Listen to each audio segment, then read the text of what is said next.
मिनश्शैतानिर्रजीम बिस्मिल्लाहिर्रहमानिर्रहीम वल्लाती यातीनल फ़ाहिशत मिन निसाइकुम फस्तशहिदू अलैहिन्ना अर्बअतम मिनकुम फ़इन शहिदू फ़अम्सिकूहुन्ना फ़िल बुयूति हत्ता यतवफ़्फ़ाहुन्नल मौत औ यजअलल्लाहु लहुन्ना सबीला वल्लज़ानि यअतियानिहा मिनकुम फ़आज़ूहुमा फ़इन ताबा व अस्लहा फ़अरिज़ू अन्हुमा इन्नल्लाह कान तव्वाबर रहीमा। सदक़ल्लाहुल अज़ीम।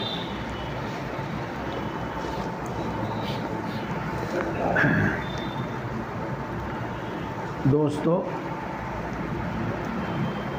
इस्लाम, कुरान पाक, इस्लाम के अहकाम वो रफ्ता रफ्ता नाजिल हुए। एक हुक्म नाजिल हुआ, फिर कुछ मुद्दत के बाद फिर दूसरा हुक्म नाजिल हुआ, फिर कुछ मुद्दत के बाद फिर ज़माने के बाद तीसरा हुक्म नाजिल हुआ। ये जैसा कि आप जानते हैं, बार बार आपने सुना है कि कुरान पाक थोड़ा थोड़ा 23 साल में नाजिल हुआ। तो रसूलुल्लाह सल्लल्लाहु अलैहि वसल्लम के ज़माने में एक वाक़या पेश आया कि एक औरत ने ज़िना किया। तो पहले तो वो अपने दस्तूर, अपने कानून के मुताबिक सज़ा दिया करते थे, लेकिन मुसलमानों का, सहाबा किराम रिज़वानुल्लाहि ताला अलैहिम अजमईन का मिजाज बन गया था कि जो भी कोई मामला पेश आता वो रसूलुल्लाह सल्लल्लाहु अलैहि वसल्लम के सामने रखते। तो ये मामला भी अल्लाह के रसूल सल्लल्लाहु अलैहि वसल्लम के सामने पेश किया गया और पूछा कि अब क्या किया जाए। तो उस वक्त तक ज़िना के बारे में कोई हुक्म नाजिल नहीं हुआ था। अल्लाह के रसूल सल्लल्लाहु अलैहि वसल्लम खामोश रहे। फिर इस बाबत ये आयत शरीफा नाजिल हुई जो मैंने अभी आपके सामने पढ़ी है। इसमें अल्लाह ने ये इरशाद फरमाया है कि अभी तुम इस औरत को घर में कैद रखो, या तो अल्लाह तबारक ताला की तरफ से इस बाबत कोई हुक्म नाजिल हो जावे, यानी ज़िना की सज़ा मुकर्रर कर दी जावे, फिर इस पर वो नाफिज की जावे, या इससे पहले ही इसकी मौत आ जाए। ये बात इस आयत शरीफा में बयान की गई है। तो पहले मैं इसका तर्जमा करता हूँ और फिर अगली बात होगी। वल्लाती यातीनल फ़ाहिशत मिन निसाइकुम, तुम्हारी बीवियों में से जो औरत बदकारी करे, फस्तशहिदू अलैहिन्ना अर्बअतम मिनकुम, तो तुम उस पर मुसलमानों में से 4 गवाह बना लो, अगर मुमकिन हो तो। इस वास्ते के ज़िना की सज़ा उसी वक्त जारी की जा सकती है जबकि ज़िना 4 गवाहों से साबित हो, और अगर 3 गवाह हों या 2 गवाह हों तो ज़िना की जो सज़ा मुकर्रर की है वो जारी नहीं होगी। उसको और कुछ सज़ा हो सकती है, और कुछ ताज़ीर कहते हैं उसको, वो हो सकती है। और भी इसके लिए बहुत सारी सूरतें हैं, तमाम सूरतों का यहाँ इहाता नहीं किया जा सकता, लेकिन इतनी बात समझिएगा कि ज़िना की जो सज़ा मुकर्रर है वो उसी वक्त नाफिज हो सकती है जबकि 4 गवाह हों, और मर्दों में से हों और मुसलमानों में से हों। इस सिलसिले में औरत की गवाही नहीं चलेगी, गैर मुस्लिम की गवाही नहीं चलेगी। फ़इन शहीदू, अगर 4 गवाह गवाही दे दें, फ़अम्सिकूहुन्ना फ़िल बुयूत, तो तुम उनको घरों में कैद कर दो, हत्ता यतवफ़्फ़ाहुन्नल मौत, हत्ता कि मौत उनको वफ़ात दे दे, औ यजअलल्लाहु लहुन्ना सबीला, या अल्लाह तबारक व तआला उनके वास्ते कोई रास्ता निकाल दे। ये रास्ता निकालने का मतलब वही है कि ज़िना की सज़ा मुकर्रर कर दे। सबसे पहले तो आप ये बात मानिए कि आपके सामने एक सवाल होगा कि 4 गवाहों का होना तो बहुत मुश्किल काम है। आपके सामने ये भी बात होगी कि काम तो छुप कर होता है, यहाँ तो एक गवाह का मिलना भी बहुत मुश्किल है, ये बात होगी। तो देखो दोस्तों, ज़िना जितना बड़ा जुर्म है और इससे एक मर्द एक औरत ही की तौहीन और बेइज्जती नहीं होती, बल्कि 2 ख़ानदानों की तौहीन और बेइज्जती होती है। उसके अलावा अल्लाह तबारक व तआला को ये गुनाह इतना नापसंद है और इसके लिए जो सज़ा मुकर्रर की है मैं अभी बताऊंगा, उसको उसी वक्त नाफिज किया जाएगा जब 4 गवाह हों। जिसका मतलब यह होता है कि अगर ये जुर्म कोई छुप छुपा कर रहा है तो उस वक्त ये सज़ा जारी नहीं होगी। हाँ, जब इस कदर बेहयाई हो जावे, जब इस कदर बेहयाई हो जावे और इतने खुल जावे कि 4 गवाह मुमकिन हो, तब ये सज़ा जारी होगी, वरना दूसरी सज़ाएं हैं। मिसाल के तौर पर उनमें से एक सज़ा ये है कि अगर शोहर अपनी बीवी को किसी के साथ मुलव्वस देखे, मुब्तला देखे और वो उसको कत्ल कर दे, जान से मार दे, तो शरीयत में इस जान से मारने की उसके लिए कोई सज़ा नहीं होगी, यानी क़िसास में उसको कत्ल नहीं किया जाएगा। ये है। इसी तरीके से एक सूरत और है, बात मैं लंबी नहीं करनी चाहता और दरअसल ये बातें भी थोड़ी सी बहुत मुश्किल है समझाने के वास्ते। एक सूरत उसकी ये है कि अगर मर्द अपनी बीवी की हरकतों से कुछ इतना दुखी है और उसके पास गवाह है नहीं, उसके पास गवाह है नहीं, तो वो काजी के यहाँ मुकदमा दायर कर दे, बग़ैर गवाहों के मुकदमा दायर कर दे। जब इस मामले की तफ्तीश होगी तो 5 कस्में मर्द से ली जाएंगी और 5 कस्में औरत से ली जाएंगी। और अगर मर्द भी इस बात पर कसम खा ले कि अल्लाह की कसम ये ऐसी वैसी है, 5 कसम खा ले, और औरत ये कसम खा ले कि मैं ऐसी वैसी नहीं हूँ, तो उन दोनों को अलग कर दिया जाएगा, दोनों में तफरीक कर दी जाएगी। हम दूसरा लफ्ज़ नहीं समझते, यानी दोनों में तलाक वाक़ हो जाएगी, यूँ कह लीजिएगा। आपने उर्दू की किताबों में पढ़ा होगा जिसको लिआन कहते हैं, ये वही है, ये वही है। कुरान पाक में 118वें पारे में इसका बयान आया है। ये मैंने आपको 2 बात वो बताई हैं कि अगर आदमी 4 गवाह न जुटा सके तो क्या करे। हाँ, ये सज़ा जो अभी बताऊंगा मैं, ये उसी वक्त हो सकती है जब 4 गवाह न हो। वो बात जो मैंने अभी आपको बताई थी कि भाई ये तो काम छुप छुपा कर होता है, यहाँ 4 गवाहों के बजाय 1 गवाह का मौजूद होना भी बड़ी मुश्किल है। तो मेरे दोस्तों, अगर इसमें ढील दी जाएगी तो किसी की इज्जत महफूज नहीं रहेगी, याद रखना। जैसा कि आज कोई भी औरत किसी पर भी अगर झूठ मूठ की तहमत लगा दे, झूठ मूठ कह दे, तो बस उसकी तो बेचारे की ज़िंदगी ख़राब हो गई, उसका तो घर बर्बाद हो गया।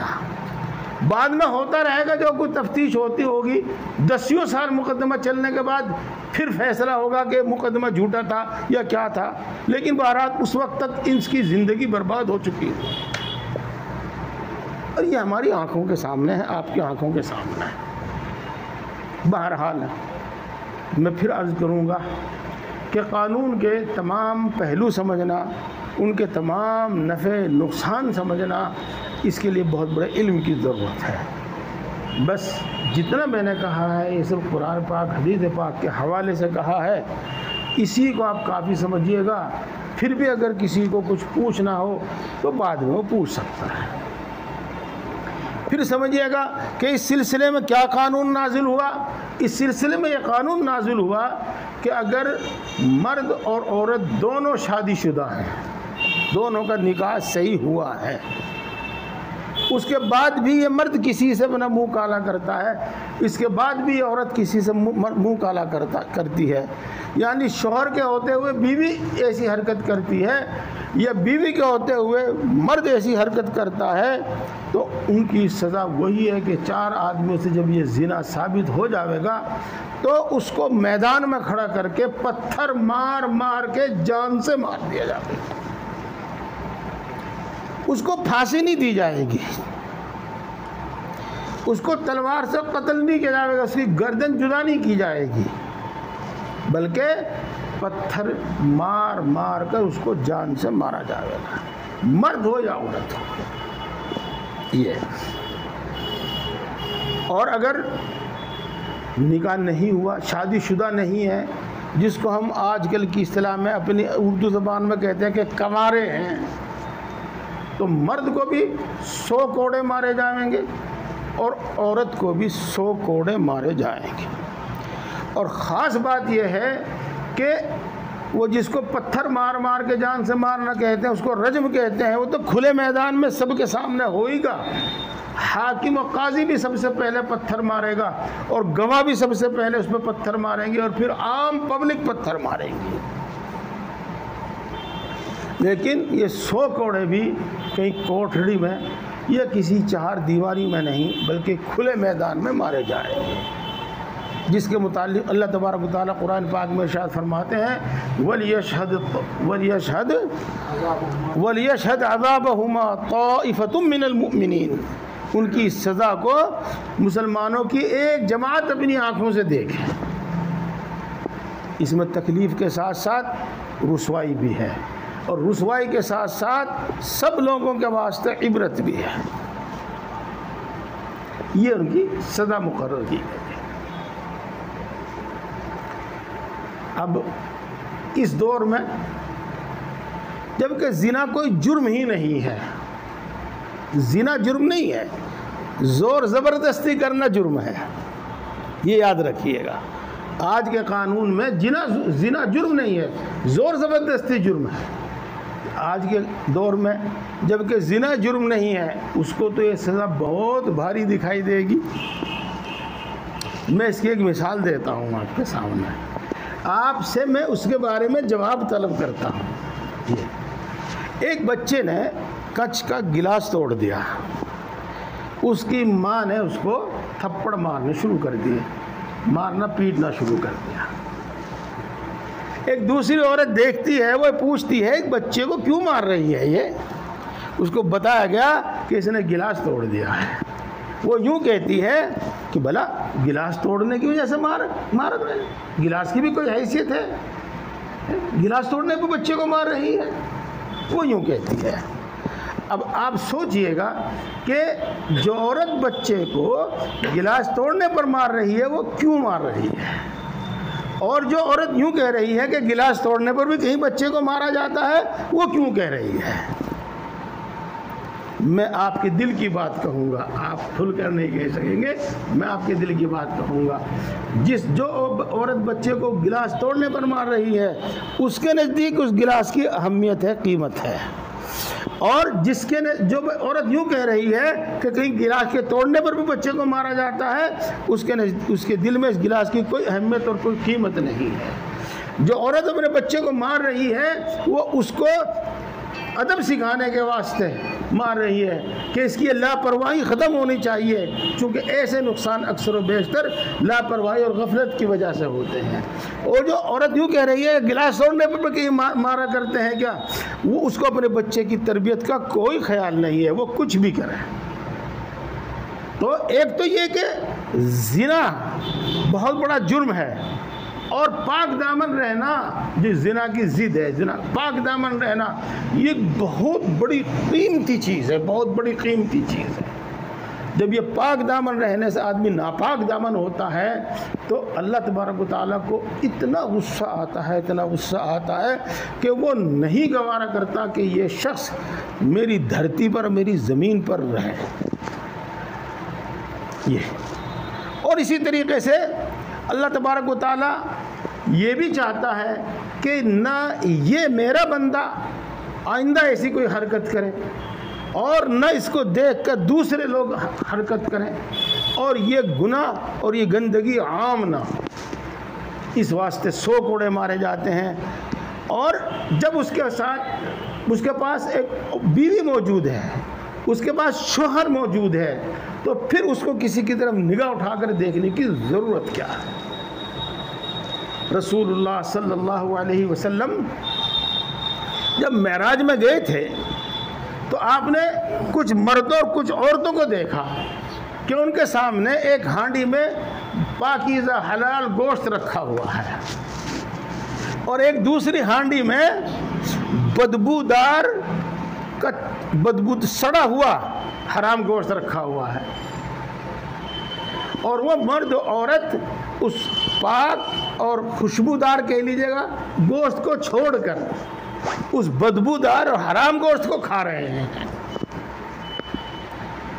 रसूलुल्लाह सल्लल्लाहु अलैहि वसल्लम ने हज़रत जिब्रील से पूछा कि कौन लोग हैं, ये ऐसा क्यों कर रहे हैं, यानी अच्छा खासा बढ़िया गोश्त छोड़कर बदबूदार गोश्त खा रहे हैं।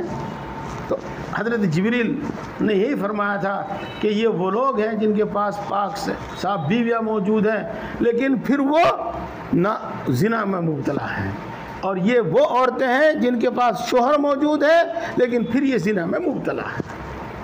इस वास्ते उनको ये सज़ा दी गई है कि उनको पत्थर मार मार कर जान से मारा गया। ये वो चीज़ है। उम्मीद है कि इतनी बात आपकी समझ में आई होगी। अब मैं ज़िनाकारी से मुताल्लिक़ और पाक दामन रहने से मुताल्लिक़ हदीसें नहीं, बात लंबी होती है, सिर्फ आयतें सुनाता हूँ, और सबने इस वक्त जो मेरे जहन में आ जाए मैं वो सुनाता हूँ मैं। वला तक़रबुज़्ज़िना इन्नहु कान फ़ाहिशा वसाअ सबीला। ज़िना के पास भी मत फटको, वो बेहयाई का काम है, बल्कि तर्जमा सही नहीं हुआ, वो बड़ी बेहयाई का काम है। इन्नहु कान फ़ाहिशा, वो बड़ी बेहयाई का काम है और वो बहुत बुरा रास्ता है। अल्लाह तबारक व तआला कुरान पाक में ये इरशाद फरमाते हैं। और अल्लाह तबारक व तआला ने 19वें पारे में अपने ख़ास बंदों की कुछ सिफ़ात बयान फरमाई है। वो इबादुर रहमान अल्लज़ीना यमशूना अलल अर्ज़ि हौना व इज़ा ख़ातबहुमुल जाहिलूना क़ालू सलामा। ये पूरा रुकू चला गया है। इसी में आगे चलकर अल्लाह तबारक व तआला इरशाद फरमाते हैं वला यज़नून, वो ज़िना नहीं करते। आगे फरमाते हैं वमन यफ़अल ज़ालिका यल्क़ा असामा, जो ऐसी हरकत करेगा उसको बहुत बड़े गुनाह का सामना करना होगा, यानी बहुत बड़ी सज़ा का सामना करना होगा। वो यखलुद युज़ाफ़ लहुल अज़ाब यौमल क़ियामा, उनको दोगुना अज़ाब दिया जाएगा क़यामत के दिन। युज़ाफ़ लहुल अज़ाब यौमल क़ियामा वो यखलुद फ़ीही मुहाना, और रुसवाई और ज़िल्लत के साथ उसमें हमेशा रहेंगे।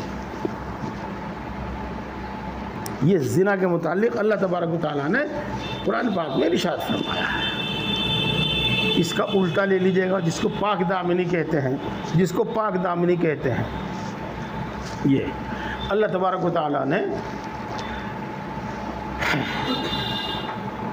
सूरह मारिज में तबारकल्लाह 29वें पारे में सूरह मारिज में अपने नेक बंदों की कुछ सिफ़ात बयान फरमाई हैं।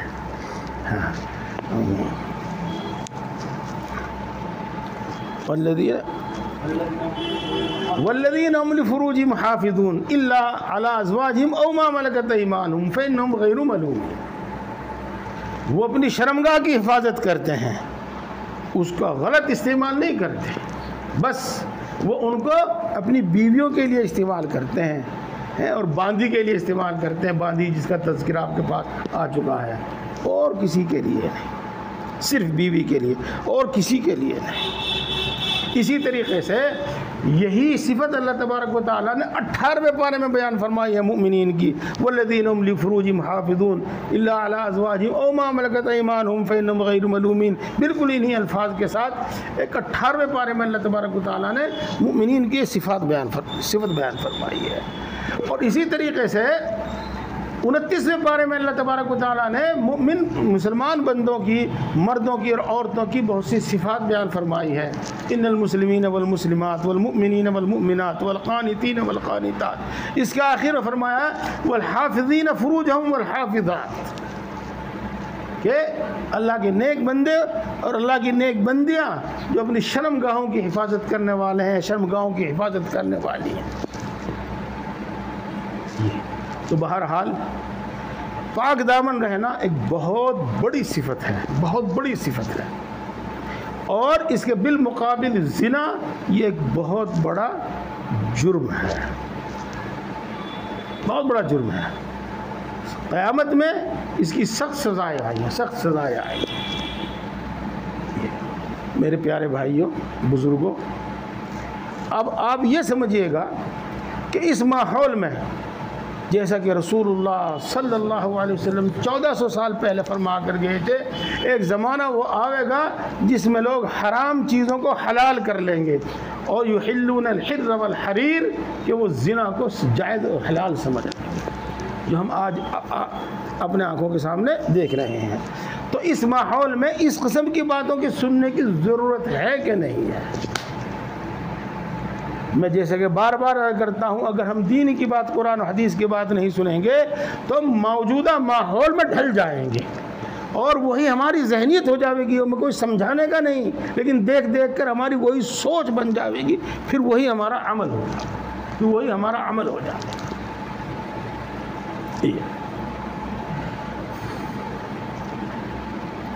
ये बात है। इसके साथ दो बातें और मैं आपको बताना चाहता हूँ, दो बातें और बताना चाहता हूँ।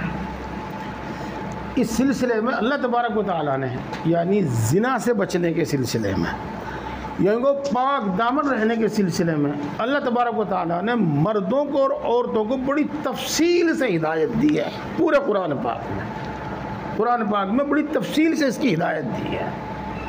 उसमें से एक ये है, कुल लिल मुमिनीना यग़ुद्दू मिन अब्सारिहिम व यहफ़ज़ू फ़ुरूजहुम ज़ालिका, पढ़िए, अज़का लहुम व अत्हर। ये आप मुमिनीन को हुक्म दीजिए कि वो अपनी निगाहें नीची रखें और अपनी शर्मगाहों की हिफाजत करें। ये उनके वास्ते ज़्यादा पाकीज़ा है, ये तरीक़ उनके वास्ते पाकी का तरीक़ है, पाक दामन रहने का तरीक़ है। और देखो, आप सुनते भी चले आए हैं और मैं आपसे अर्ज़ कर रहा हूँ, आप कुरान पाक में के अल्फाज में गौर कर लीजिएगा। अल्लाह तबारक व तआला मर्दों को खिताब देकर कोई हुक्म फरमाते हैं और अक्सर व बेशतर वो हुक्म औरतों के लिए भी होता है। औरतों के लिए अलहदा से हुक्म नहीं होता, जो मर्दों के लिए हुक्म है वही औरतों के लिए है। लेकिन अल्लाह तबारक व तआला ने इस सिलसिले में, यानी निगाह की हिफाजत करने में, शर्मगाह की हिफाजत करने में, मुस्तकिल तौर पर औरतों को भी अलग से खिताब फरमाकर हुक्म दिया, व कुल लिल मुमिनाति यग़ुद्दुना मिन अब्सारिहिन्ना व यहफ़ज़ना फ़ुरूजहुन्ना। आप मोमिन औरतों को भी कह दीजिएगा कि वो अपनी निगाहें नीची करें और अपनी शर्मगाहों की हिफाजत करें। ये इरशाद फरमाया। ये यहाँ एक तफसीली हिदायत ये भी दी है कि या अय्युहन नबी कुल लिल मुमिनीना या अय्युहन नबी कुल लि अज़वाजिका व बनातिका व निसाइल मुमिनीना युदनीना अलैहिन्ना मिन जलाबिबिहिन। ए अल्लाह के नबी, आप अपनी बीवियों को भी कह दीजिएगा और आप मुसलमान औरतों को भी कह दीजिएगा और मुसलमान बेटियों को भी कह दीजिएगा कि वो अपने ऊपर अपना रुपट्टा लटका लिया करें। दुपट्टा लटका लिया करें। दुपट्टा लटकाने का क्या मतलब? ये देखो कुरान पाक में तो यही अल्फाज हैं। अब जिन औरतों का सबसे पहले ये हुक्म हुआ था, उन्होंने समझकर, ये अल्लाह के रसूल सल्लल्लाहु अलैहि वसल्लम से पूछकर इस पर किस तरह अमल किया, तो उन्होंने इस तरह अमल किया कि वो बहुत बड़ी चादर ओढ़ती थी, और वो बड़ी चादर इस तरह ओढ़ती थी कि जिससे चेहरा भी ढक जाता था और सीना भी ढक जाता था, नीचे तो ढकी जाता था, और सिर्फ एक आँख खुली रखती थी। अज़वाज मुतहरात रसूलुल्लाह सल्लल्लाहु अलैहि वसल्लम की बीवियाँ, हम सब की माएँ, उम्मत की बेटियों को ये समझाया करती थी और करके दिखाया करती थी। ये कुरान पाक में, ये कुरान पाक में है। और इसी तरीके से कुरान पाक की एक हिदायत है, ये पढ़ेंगे आयत शरीफा ना। ये अगर औरत से कोई बात करे तो औरत आमने सामने आकर बात ना करे, बल्कि पर्दे के पीछे से बात करे और सख्त लबो लहजे में बात करे। क्या है वो आयत शरीफा? हाँ, फला तख़ज़अन बिल क़ौल फ़यतमअल्लज़ी फ़ी क़ल्बिही मरदुन। हाँ, इससे ऊपर से पढ़ो, इससे ऊपर से पढ़ो। जी हाँ,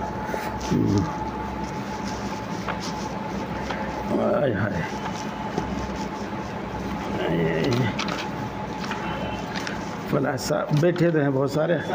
हाँ हाँ, फला तख़ज़अन बिल क़ौल, ये है कि तुम नरम कलामी से बात ना करो उनसे। और ख़ास बात यह है कि आगे अल्लाह तबारक व तआला क्या इरशाद फरमाते हैं, उसमें गौर करने की चीज़ है, गौर करने की बात है वो।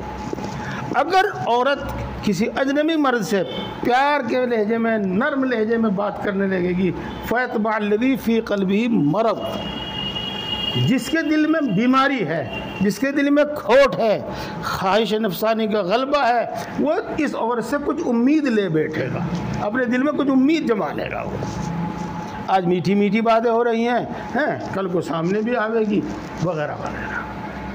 तो ये मिसाल के तौर पर मैंने आपको बताई हैं, और भी हैं, ये मैंने मिसाल के तौर पर आपको बताई हैं कि इस पाक दामनी की हिफाजत के वास्ते और ज़िना से बचने के वास्ते खुद कुरान पाक में बड़ी तफसील आई है। मर्दों के लिए भी आई है और औरतों के भी लिए आई है, मर्दों के लिए भी आई है और औरतों के भी लिए आई है। यहाँ एक बात ये भी सुनते जाइएगा, ये भी सुनते जाइएगा, ये हदीस पाक है कि किसी नामहरम को बुरी निगाह से देखना, और बुरी निगाह से देखने का मतलब आप समझते हैं ख्वाहिश से देखना, बड़ी अच्छी लग रही भाई, तो बुरी निगाह से देखना, ये निगाहों का ज़िना है, आँखों का ज़िना है ये। और उसके पास चलकर जाना, ये पैरों का ज़िना है। और उसको पकड़ना, छूना, ये हाथों का ज़िना है। और उससे लुत्फ़ लज़्ज़त की बातें करना, ये ज़बान का ज़िना है। और दिल में मज़े लेना, ये दिल का ज़िना है। शर्म हदीस पाक में है कि शर्मगाह तो इसकी तकमील कर देती है। यहाँ पर दो बातें, कई बातें हैं, बल्कि सारी बातें हैं देखने की, सारी बातें देखने की हैं। निगाह की हिफाजत बहुत ज़रूरी है।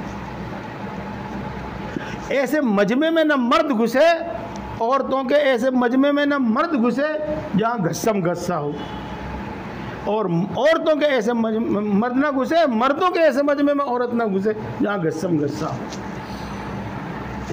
तो ये चीज़ बहुत ज़रूरी है, ये बहुत ज़रूरी है। इसी तरीके से मैं अपने बुज़ुर्गों से क्या कहूँ, लेकिन अपने नौजवान भाइयों से खिताब करके ज़रूर कहूँगा कि वो जो गैर लड़कियों से, चाहे वो मंगतेरी क्यों ना हो, जिससे रिश्ता तय हो चुका है, वही चाहे वही क्यों ना हो, क्योंकि जब तक निकाह ना हो जावे वो भी गैर है। रात भर कई घंटे बातें करते रहते हैं। तो मेरे दोस्तों, अब वो लोग ये समझ लें कि उन्होंने 4 घंटे ज़िना में गुजारे हैं, उन्होंने 6 घंटे 8 घंटे पूरी रात ज़िना में गुजारी है।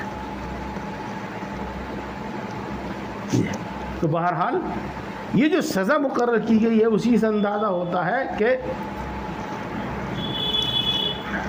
ये कितना बड़ा जुर्म है। और अल्लाह तबारक व तआला बार बार ये इरशाद फरमाते हैं पाक दामन रहना, पाक दामन रहना।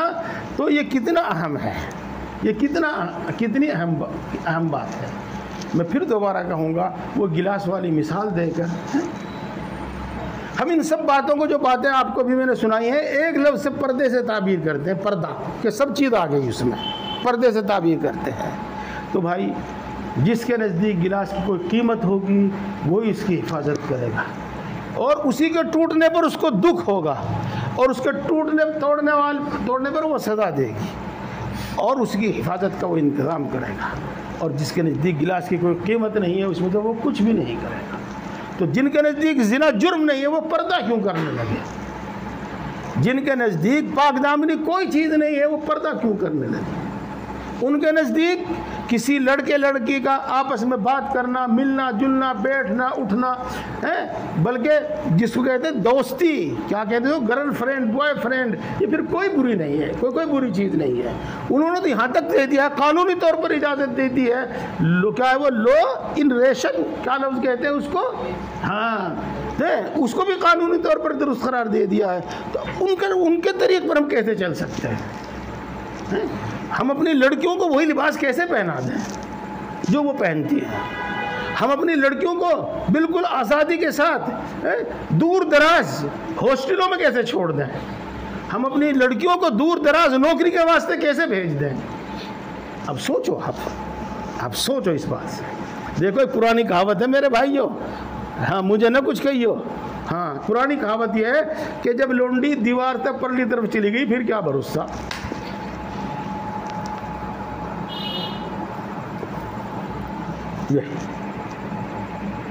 तो बहरहाल ये एक इस्लामी मिजाज और है, और यहूद व नसारा और जो लोग उनकी रीस कर रहे हैं, उनके पीछे चल रहे हैं, उनका मिजाज और है, उनका मिजाज और है।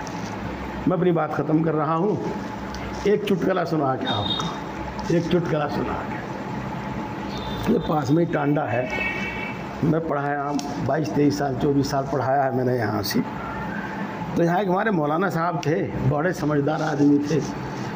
मौलाना होने के साथ साथ वो नेता भी थे। तो जाट बैठे हुए बात कर रहे थे, मैं भी वहीं था कि मौलाना साहब आपके टांडे में तो बहुत बढ़िया बढ़िया मकान थे, बहुत खुशहाल लोग थे, अब वो बात नहीं रही। तो उन्होंने कहा हाँ भाई ऐसा ही है, हाँ भाई ऐसा ही है। फिर वहाँ अब तो हमारे गाँव में बढ़ रहे बढ़िया बढ़िया मकान, नए नए मकान। अब हाँ भाई ऐसा ही है, तुम्हारे गाँव में बढ़ रहे बढ़िया मकान। वो कहता है वो जाट फिर हाँ बात दरअसल में थारे तो मर्द ही मर्द कमावे, हमारी बीरबानी भी कमावे और हम भी कमावे, इस वास्ते हमारे गाँवों में मकान बड़े बड़े बन रहे।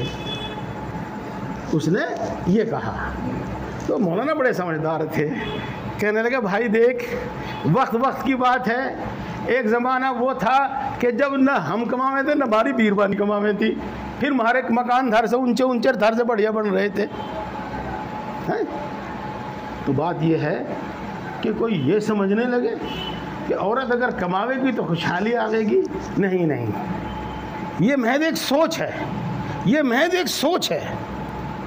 बल्कि सही बात तो यह है कि इन बाहर घूमने फिरने वालों को आप अपने घर में रखो और आराम से रखो, तो आपको कम आमदनी में काम चलेगा, कम आमदनी में काम चलेगा। ये जितना फैशन है और ये जितने बाज़ारों में रौनक है, ये सब औरत के बाहर निकलने की वजह से है। और ये जो घरों में खर्चे पूरे नहीं होते, ये सिर्फ औरतों के बाहर निकलने की वजह से है। आप देख लो, अगली बात मैं क्या बताऊँ, आप खुद सोच लो। ये बात तो एक और आ रही थी मेरे जहन में, वो फिर निकल गई। चलो अगर आ गई बात तो ठीक है, नहीं तो ये। अब आगे चलते हैं, क्या मिनट हैं? अच्छा चलो, एक आयत शरीफा है, अगली तो बहुत आसान है, उसमें ज़्यादा तफसील नहीं होने की, ज़्यादा तफसील नहीं होने की। हाँ, एक बात मुझे याद आ गई, मैं आपको बताऊं, और बिल्कुल पक्की बात है ये बिल्कुल पक्की बात है। ये मगरिब ने और यूरोप ने औरतों को जो आज़ादी दी है वो उन्होंने अपनी मर्ज़ी से, अपनी खुशी से नहीं दी है। वो उन्होंने मजबूरी में उन्हें घर से निकाला है, मजबूरी में उन्होंने उनको आज़ादी दी है। वो कैसे? वो ऐसे कि वो खुद पाक दामन नहीं रहे,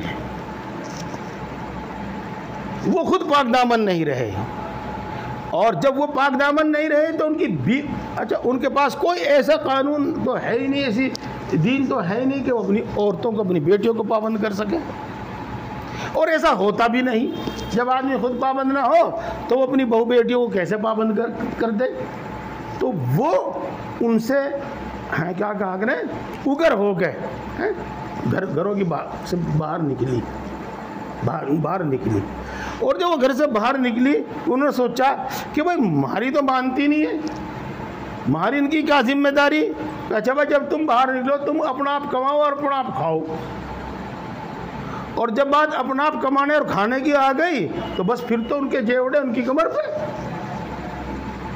इस्लाम में ऐसा नहीं है। इसी वास्ते अगर औरत मान लो करोड़पति है तब भी उसका खर्च सब शौहर के जिम्मे है, उसका खर्च सब शौहर के जिम्मे है। और जो सज़ा औरत के वास्ते है वही सज़ा जिना की मर्द के वास्ते है। तो ये है, ये वो बातें हैं। इस पूरे निज़ाम को समझे तो हम बात समझ में आ गए। इसलिए मेरे दोस्तों, इस माहौल में जो भी हम अपने लिए कर सकते हैं और अपनी बहू बेटियों के लिए कर सकते हैं, हमें करना चाहिए। रसूलुल्लाह सल्लल्लाहु अलैहि वसल्लम ने हमें बहुत पहले आगाह किया था कि ऐसा ऐसा ज़माना आने वाला है, ऐसा ऐसा ज़माना आने वाला है। तो उसमें उसको हम ज़माने को नहीं रोक सकते, कोई नहीं रोक सकता। हाँ, हम उस माहौल में भी अपने आप को बहुत हद तक रोक सकते हैं। मुकम्मल रोक सकते हैं, मुकम्मल नहीं रोक सकते तो किसी हद तक ज़रूर रोक सकते हैं। वल्लज़ानि यातियानिहा मिनकुम फ़आज़ूहुमा, और जो दो मर्द और जो दो लड़के इस तरह की कोई हरकत करें तो तुम उनको सज़ा दो।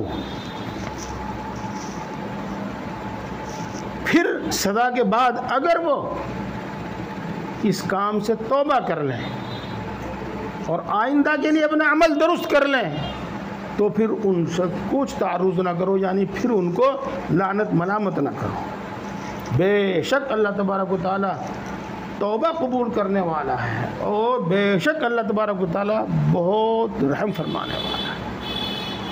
जो मैंने तर्जमा किया इसी से बात आप समझ गए होंगे। हाँ, बस क्या कहा जावे, जो लोग कुरान और हदीस की तालीमात से वाकिफ़ हैं उनको तो खटकती है बहुत बात, और जो कुरान और हदीस की बातों से वाकिफ़ नहीं है उनको खटकती भी नहीं है। आज कैसा जुल्म हो गया है और कितनी हदें पार कर दी है कि मर्द से, लड़का लड़के से निकाह करने, शादी करने लगा और लड़की लड़की से शादी करने लगी। ये जिना से भी बड़ा जुर्म है। इस्लाम की निगाह में ये जिना से भी बड़ा जुर्म है, जिना से भी बड़ा जुर्म है। इस वास्ते के जिना की तो वो सज़ा बयान कर दी जो भी आपने सुनी है, लेकिन कुरान पाक ने ये लड़के दो मर्द आपस में कोई ऐसी हरकत करें तो उनकी कोई सज़ा मुकर्रर नहीं की, बल्कि उस सज़ा को छोड़ दिया है इंसानों पर। और सहाबा किराम रिज़वानुल्लाह ताला अलैहिम अजमईन ने इसमें जो सज़ाएँ दी हैं वो रोंगटे खड़े करने वाली है, वो रोंगटे खड़े करने वाली है।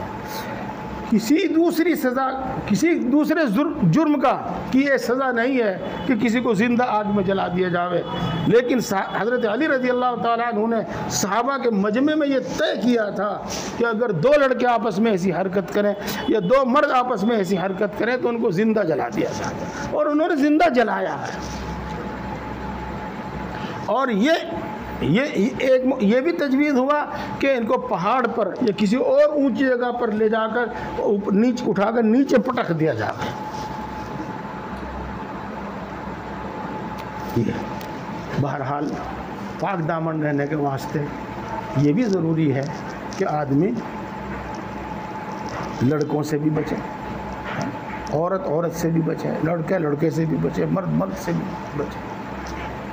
अल्लाह तबारक व तआला हम सबको दीन की सही समझ अता फरमावे, अमल की तौफीक अता फरमावे और हमारे दिलों में अपना खौफ, अपनी मोहब्बत पैदा फरमा दे, जिससे हमें दीन पर अमल करना आसान हो जाए। अल्हम्दुलिल्लाह।